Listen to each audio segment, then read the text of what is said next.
Hello कक्षा 8 के सभी बच्चों को रत्ना मैम का राधे राधे। बेटा, आज हम एक नए लेक्चर के साथ आपके सामने फिर से हाजिर हुए हैं। अभी तक हम आपको युगपत समीकरण यानी कि दो चर राशि वाले रेखीय समीकरणों को हमने हल करना बताया था। अब भी दो समीकरणों को दो चर राशि में हल करना है, लेकिन अब जो है वो वार्तिक प्रश्न का तात्पर्य वर्ड्स प्रॉब्लम, यानी कि अब आपका वर्ड प्रॉब्लम लिखा रहेगा, उसे पढ़ कर के पहले आपको समीकरण बनाना है और फिर समीकरण बना करके उसे हल कर देना है। हल करने का वही तरीका है जो हमने आपको बताया है, चाहे प्रतिस्थापन विधि से करिए और चाहे विलोपन विधि से करिए। तो चलिए आज हम वार्तिक प्रश्न यानी कुछ वर्ड्स प्रॉब्लम हैं, उनको हम सॉल्व करना आपको सिखाते हैं। इसके लिए बेटा सबसे पहले आप ये ध्यान दीजिएगा कि आपको प्रश्न बहुत ध्यान से पढ़ना है, क्योंकि जब तक आप प्रश्न ध्यान से नहीं पढ़ेंगे तब तक आप समीकरण नहीं बना पाएंगे। तो इसलिए आपको सबसे पहले सवाल को ध्यान से पढ़ना है, क्योंकि उसी सवाल में दो समीकरण बनेगा। सवाल दो हिस्सों में डिवाइड होगा, आपको खुद पता करना है कि पहला भाग कहाँ से कहाँ तक है।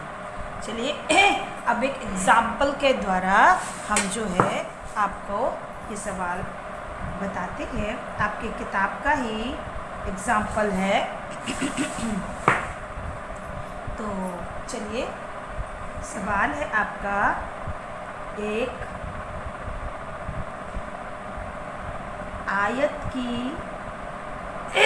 लंबाई उसकी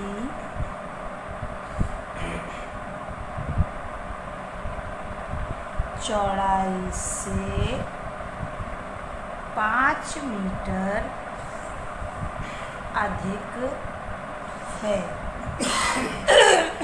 5 मीटर अधिक है। यदि आयत का परिमाप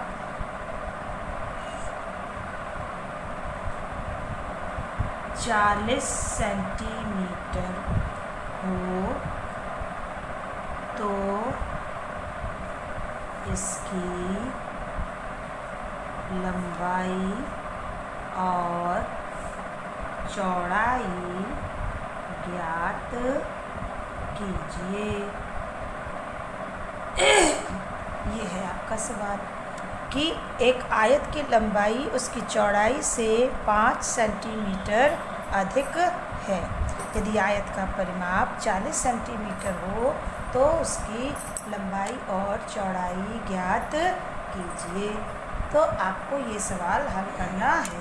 अब सबसे पहले इस सवाल को पढ़ करके इससे हमें समीकरण बनाना है। समीकरण बनाने के बाद दो समीकरण बनेंगे। दो समीकरण बनाने के बाद फिर हम इसको हल करेंगे। तो चलिए अब सवाल पढ़ते हैं फिर से। सवाल है आपका कि एक आयत की लंबाई चौड़ाई से 5 सेंटीमीटर अधिक है। अब ना हमें लंबाई पता है और ना ही हमें चौड़ाई पता है। तो अब इस तरह के सवाल कक्षा 7 में हमने आपको बताए हैं, जो कि हम एक चर राशि से हल कर लेते थे। लेकिन एक चर राशि से भी हल हो सकता है, ये दो चर राशि से भी हल हो जाएगा। तो हम आपको कंफ्यूज नहीं करेंगे, चूँकि दो चर राशि का चैप्टर चल रहा है तो हम आपको दो चर राशि वाला ही बताते हैं। तो चलिए, तो ना हमें लंबाई पता है ना ही चौड़ाई पता है, तो मान लेते हैं, माना आयत की लंबाई बराबर x सेंटीमीटर है।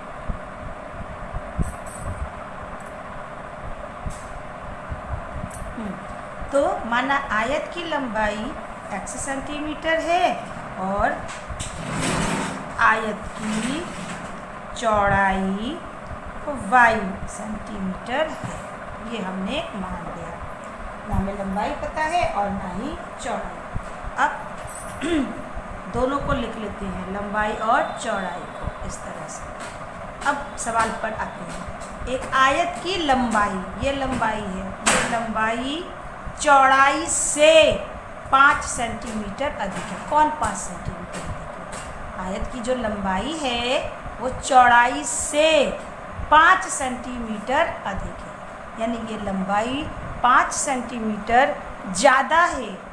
तो हमने आपको कक्षा 7 में भी बताया था कि हम लोग बैलेंस बराबर करते हैं बीजगणित में सवाल को हल करने के लिए। चूँकि लंबाई 5 सेंटीमीटर ज़्यादा है तो हम चौड़ाई में 5 सेंटीमीटर जोड़ देंगे। अब ये बराबर हो गए। जैसे तराजू का पलड़ा जिधर कम रहता है उधर सामान को रख करके बराबर किया जाता है कि नहीं? तो लंबाई तो पहले से ही ज़्यादा है, तो अब इस पलड़े को बराबर करने के लिए जितना ये ज़्यादा है उतना उसमें जोड़ देंगे या उतना इसमें घटा दें तो बराबर हो जाए। ये भी कर सकते हैं। अगर ये 5 ज़्यादा है तो इसमें 5 घटा दें या तो इसमें 5 जोड़ दें, जैसे आपकी इच्छा वो आप कर सकते हैं, जैसे आपको समझ में। अब यहाँ पर अचर राशि एक तरफ, अचर राशि एक तरफ करेंगे तो x माइनस वाई बराबर 5। ये बन गया आपका समीकरण 1। अब दूसरा हिस्सा कह रहा है आयत का परिमाप 40 सेंटीमीटर। तो आपका आयत का परिमाप, अब आयत के परिमाप का आपका सूत्र होता है 2 गुणे लंबाई प्लस चौड़ाई। ये सूत्र होता है 2 गुणे लंबाई प्लस चौड़ाई, यानी 2 गुणे लंबाई आपकी x है और चौड़ाई y है। और ये परिमाप कितने के बराबर दिया है? 40 के बराबर दिया हुआ है। तो अब इस कोष्ठक को खोल दिया, x प्लस वाई बराबर 40 बटे ये 2 को नीचे ले आते हैं, ये कट गया 20, यानी x प्लस वाई बराबर 20। ये आपका दूसरा समीकरण बन गया। अब दोनों समीकरणों को आपको हल कर लेना है, चाहे जिस विधि से। अब हम यहाँ पर देख रहे हैं कोफिशिएंट दोनों समीकरणों में x का भी बराबर है और दोनों में y का भी बराबर है, दोनों में। अब बस अंतर इतना है कि अगर हम यहाँ पर y माइनस में है और यहाँ पर y प्लस में है, कोफिशिएंट बराबर है, अगर इन दोनों को जोड़ देंगे तो अपने आप y कट जाएगा। तो हम वही करेंगे, समीकरण 1 और समीकरण 2 को हम क्या कर देंगे? जोड़ देंगे। समीकरण 1 है x माइनस वाई बराबर 5 और दूसरा समीकरण है x प्लस वाई बराबर 5। चूँकि जोड़ना है तो चिन्ह तो बदलेगा नहीं, y से y आपका कट गया, तो ये आपका बचा 2x बराबर 10, x बराबर 10 बटे 2, ये कट गया 5, यानी x बराबर 5 सेंटीमीटर।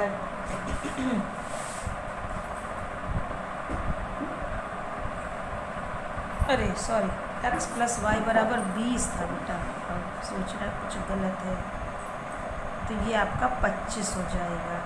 और ये सॉरी x बराबर 25 बटे 2, इसको काटेंगे तो 12.5, यानी x बराबर 12.5 सेंटीमीटर। थोड़ा सा ध्यान नहीं दो गड़बड़ा जाता है। जो ये हुआ। अब इसी मान को आप किसी भी समीकरण में रख करके y का मान निकाल लीजिए। x बराबर 12.5, ये 1 का मतलब समीकरण 1 है। 1 में रखने पर, 1 में रखने पर, तो 1 हमारा क्या है? x माइनस वाई बराबर 5 है, तो 12.5 माइनस वाई बराबर 5, दिस इम्प्लाई y को उधर ही छोड़ दीजिए। 5 माइनस 12.5 माइनस वाई बराबर माइनस 7.5, माइनस माइनस प्लस हो गया आपका, तो y बराबर 7.5, y बराबर 7.5, x बराबर 12.5 सेंटीमीटर। आपसे आयत की लंबाई और चौड़ाई पूछा था।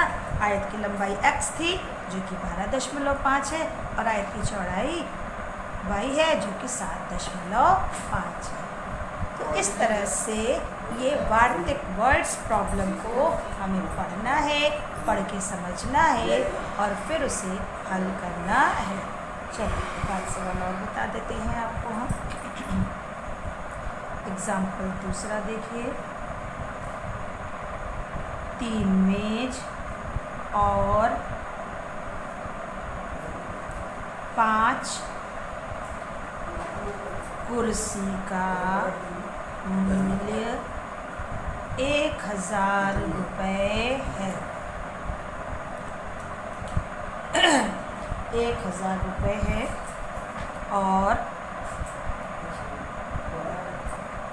5 मेज और 5 मेज और 2 कुर्सी का मूल्य 970 रुपये है। आपसे पूछ रहा है एक मेज और एक कुर्सी का मूल्य ज्ञात कर। इस तरह से सवाल हमने लिखा तो है कि आपको अच्छे से समझ में आ जाए, दिखाई पड़ रहा है ना बच्चों को, दिक्कत तो नहीं हो रही है।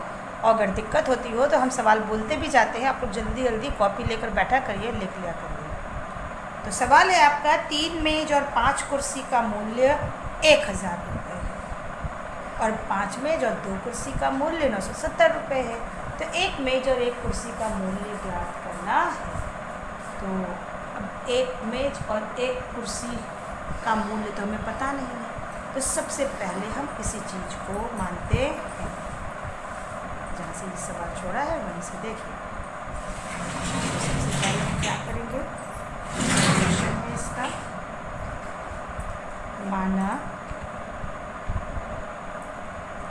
एक मेज का मूल्य बराबर x है। एक मेज एक कुर्सी का दाम पूछा जो कि हमें पता नहीं, तो एक मेज का हमने x मान लिया और एक कुर्सी का मूल्य y रुपये मान लिया।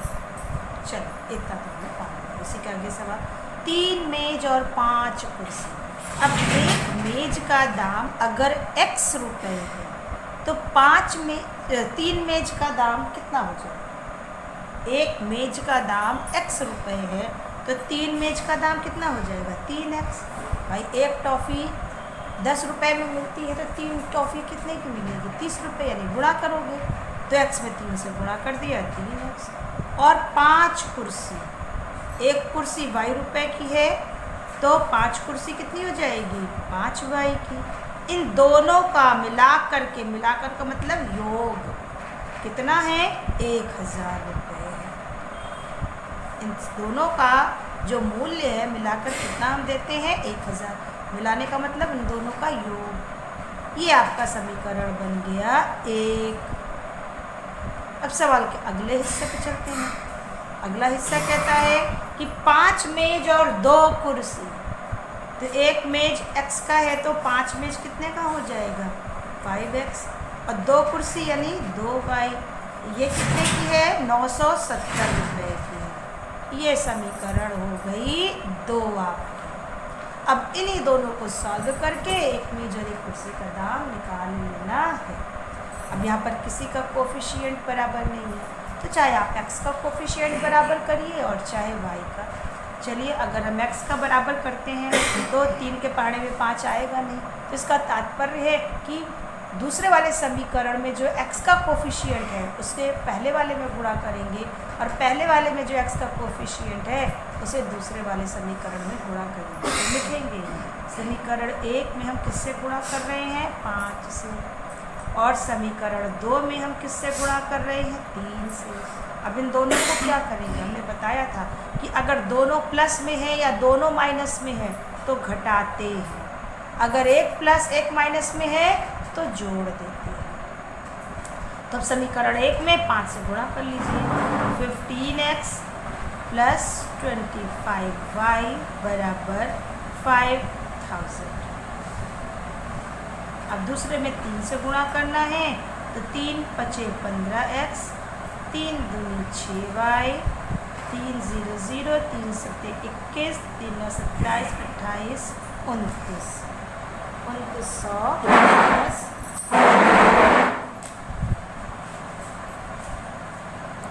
अब चूंकि घटाना है तो चिन्हों को बदल देंगे।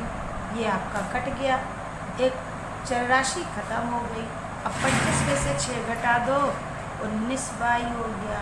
अब इसमें से इसको घटा दो 0, 10 में से 1 गया 9, 9 में से 9 गया 0, 4 में से हो गया 2, तो y बराबर 2090 बटे 19। अब इसको काटो, 19 एकम 19, 19 एकम 19 जी, यानी y बराबर 110। अब इसी मान को हम दूसरे समीकरण में रख करके निकाल लेंगे। y बराबर 110, 2 में, चाहे 2 में रखिए चाहे 1 में रखिए, किसी में भी। समीकरण 2 है हमारा 5x प्लस 2y बराबर 970। तो 5x प्लस 2 इंटू वाई की जगह पर 110 बराबर 970। 5x प्लस इसका इसमें गुणा कर दीजिए 220 बराबर 970। 5x बराबर 970, ये उधर जाएगा माइनस 220। अब इसमें से आप घटा दीजिए तो 750 आएगा। तो x बराबर 750 बटे 5। 5 से इसको भाग दे दीजिए, 5 कम 5 25, यानी x बराबर कितना हो गया 150। यानी कि एक x हमने क्या माना था, एक मेज का मूल्य, तो एक मेज का मूल्य हो गया 150 रुपये, और एक कुर्सी का मूल्य जो हमने y माना था वो हो गया 110 रुपये। तो इस तरह से हमें ये सवाल हल करना है। चलिए एक आध सवाल और आपको बता देते हैं। ये तो थोड़ा इजी वाले सवाल थे जो हमने आपको बताए। अब इसी से रिलेटेड कुछ कठिन सवाल भी होंगे जिस पर आपको बहुत ध्यान देना होगा और तब करना हो।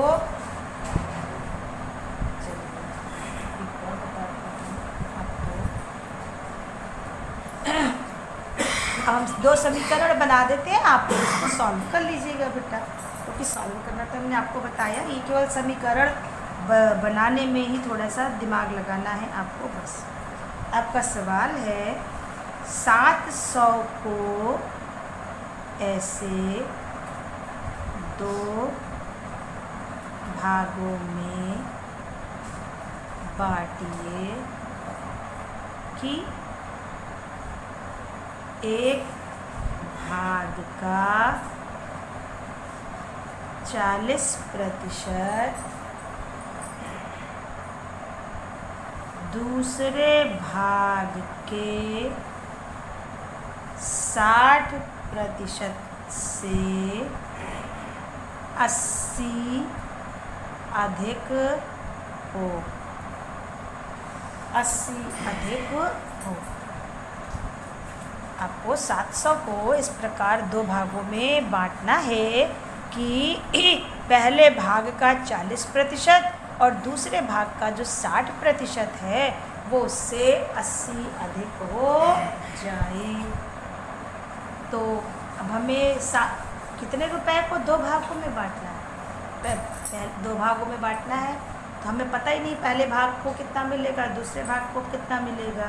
तो सबसे पहले हम लिख लेते हैं कि माना पहला भाग कितना है x रुपये, और दूसरा भाग जो जिसको मिला है मान लेते हैं उसको y रुपये मिला है। पहले भाग को x रुपये मिला है, दूसरे भाग को y। ये दोनों भाग मिला करके कितना है, यानी पहले को चाहे जितना मिला, दूसरे को चाहे जितना मिला, इन दोनों के बीच में कितने रुपए को बांटा जा रहा है, 700। यानी चाहे इसको जितना मिले चाहे इसको जितना मिले, इन दोनों का योग किसके बराबर होगा, 700। तो ये हो जाएगा x + y = 700। ये समीकरण 1 बन गया। अब आइए सवाल के अगले हिस्से। कहते हैं पहले भाग का 40%। पहले का भाग कितना है, x, तो जितना इसको मिला है इसका 40%।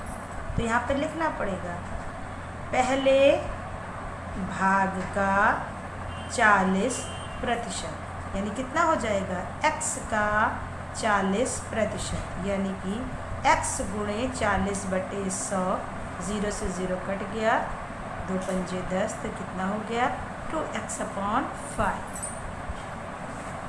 2x/5।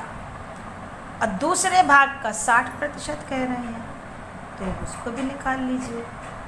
दूसरे भाग का 60%, दूसरे भाग को y रुपये मिल रहा है, लेकिन यहाँ पे जो सवाल कह रहे हैं कि इसका 40% और इसका 60%, जब हम लेते हैं तो ये 80 रुपये अधिक हो जाता है। तो पहले वो निकाल लेते हैं, यानी y का 60%, यानी y × 60/100, 1 0 से 1 0 कट गया, 2 तिहाई 6, 2 पंजे 10, 3y/5। अब दोनों भाग को आप पहले लिख लीजिए और फिर सवाल को समझिए। एक का 40% है 2x/5 और दूसरे का 60% है 3y/5। अब सवाल कह रहा है कि पहले भाग का 40%, ये 40%, दूसरे भाग से, इससे ये 80 ज़्यादा है। पहले भाग का जो 40% है वो दूसरे से 80 ज़्यादा है। अब ये 80 ज़्यादा है तो चाहे इसमें 80 घटा दो और चाहे इसमें 80 जोड़ दो, तो दोनों हो जाएंगे बराबर। हमारा समीकरण बैलेंस हो जाएगा। अब इसको हल करना है। 2x/5 - 3y/5 = 80। इसका एलसीएम ले लो, 5 हो जाएगा, तो ये हो जाएगा 2x - 3y = 80/1 कर लो, क्रॉस मल्टीप्लिकेशन कर दो, तो ये हो जाएगा आपका 2x - 3y = 400। ये आपका समीकरण 2 बन गया। पहला समीकरण आपका बना x + y = 700 और दूसरा बना 2x - 3y = 400। अब इन दोनों को हल कर लो बेटा, और हल करने के बाद x और y का मान निकाल लो, तो आपको पता चल जाएगा कि पहले भाग को कितना मिला है और दूसरे भाग को कितना मिला है। तो अगर हम इसको एक पूरा नहीं लगा रहे, समीकरण आप सॉल्व कर लीजिएगा, क्योंकि आपको हमने समीकरण सॉल्व करना बताया हुआ है। तो अब इसके आगे आप खुद लगा लीजिए। तो चलिए आज के लिए इतना ही। अगर आपको मेरा वीडियो लेक्चर समझ में आ रहा है, पढ़ाया हुआ समझ में आ रहा है, तो सारे बच्चे लाइक ज़रूर किया करिए और शेयर करिए। जो आपके आसपास हैं कक्षा 8 के बच्चे, वो पढ़ना चाहते हैं, उनको भी लिंक शेयर कर दीजिए और चैनल को सब्सक्राइब सारे लोग कर लीजिए। बहुत खुशी की बात है कि बहुत बच्चों ने टेलीग्राम चैनल ज्वाइन कर लिया है। आप लोग साधुवाद के पात्र हैं, और कुछ बच्चे जैसे शाम्भवी, श्रेयम, विधि वगैरह ने बड़ी मेहनत की है बच्चों को जोड़ने में। बेटा आप लोगों को भी ढेर सारा थैंक यू कि आप लोग ने इतने सारे बच्चों को मोटिवेट किया और उनको यहाँ पर बुलाया। तो आज के लिए इतना ही। सभी को मेरा प्यार भरा राधे राधे।